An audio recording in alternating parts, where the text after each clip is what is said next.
তাৰপিছত দেখা গৈছে পৰিৱেশ একেবাৰে শান্ত। কাৰণ তাত যদি আপোনালোকে যায়, আপোনালোকে নিশ্চয় গৈছিল, তাত অকল আমাৰ পুলিচৰ মানুহ আৰু ফৰেষ্টৰ মানুহ টহল দি আছে, বাকী একো নাই। মানুহ কিমানজন মান এৰেষ্ট কৰিছিলে? মানুহ আচলতে সেইটো আমাৰ আৰক্ষী চকীত থানাত গম পাব কিমানজন। এনে কোনোবাই 9জন, কোনোবা 12জন, কোনোবা 10জন এনেকে কৈ আছে, আৰু সঠিক ডাটাটো আমি নাজানো আচলতে। তো আমাৰ অফিচাৰেহে চাৰেহে গম পাব সেই কথা। কি কাৰণত এই গণ্ডগোলটো হ'বলৈ পালে? কিবা কাৰোবাৰ প্ৰবচনা কিবা তেনেকুৱা কিবা?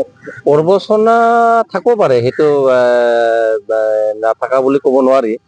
কিন্তু আচলতে মানুহখিনিৰ মাজত এটা চেপা উত্তেজনা কিয় হৈছিলে, তাৰমানে আচলতে মানুহখিনি বিচাৰিছিল যে যিহেতু আমাৰ মাননীয় মুখ্যমন্ত্ৰী ডাঙৰীয়াই যোনখিনি মানুহৰ মাটি নাই, সেইখিনি মানুহক ইয়াত থকা খিনিত মাটি দিব, আৰু যিখিনি মানুহ বেলেগ ঠাইৰ সেইখিনি তাত মাটিৰ ব্যৱস্থা এটা কৰা হ'ব বুলি এটা ষ্টেটমেণ্ট এটা দিছিলে। সেইখিনিৰ আশাত আচলতে মানুহখিনি যিহেতু ভাঙাৰ পিছত যে 15 দিন 1 মাহ আমি ইয়াতে থাকো, তাৰপিছত ৰেচন পাতিতো মানুহখিনি দি আছে, ঠাই তেনেকে যদি মাটি পোৱা যায় সেইখিনিৰ আশাতহে আছিল। কিন্তু আচলতে সেই কি হ'ল, আমাৰ ফৰেষ্ট বিভাগৰ পৰা মানে অলপ তৰজোৰটো অলপ বেছি কৰিলে। মানে তৰজোৰটো কেনেকুৱা, মানে প্ৰতিদিনে ৰাতিপুৱা সন্ধিয়া আবেলি এবাৰকে মানে অলপ মানুহখিনি টৰ্চাৰিং কৰাৰ দৰে কৰে, উঠি যা।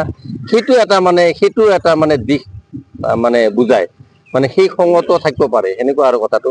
আচলতে দুৰ্ভাগ্যজনক কথা, এনেকুৱা পুলিচ ফৰেষ্টক মানে মাৰাটো সেইটো একেবাৰে দুৰ্ভাগ্যজনক কথা, নিন্দনীয় কথা। সেইখিনি আমি সদায় নিন্দা কৰো। আৰু বাকী বৰ্তমান শান্ত পৰিৱেশ। এতিয়া মুখ্যমন্ত্ৰীয়ে কৈছে তো এই যে কাজিয়া লগাই থকা দল, কংগ্ৰেছ চৰকাৰ থকাতো আমাৰ অসমত জাতি সংঘৰ্ষৰ পৰা আৰম্ভ কৰি কিমান ঘটনা হৈছিলে, কিন্তু বিজেপি অহাৰ পিছতো নাই। কংগ্ৰেছৰ সেই পলিচি থাকিব পাৰে, কাৰণ মুখ্যমন্ত্ৰী মিছা কথা নকয়, তথ্য আছে মুখ্যমন্ত্ৰীৰ হাতত, নহ'লেতো এনেই নকয়, সঁচা কথা।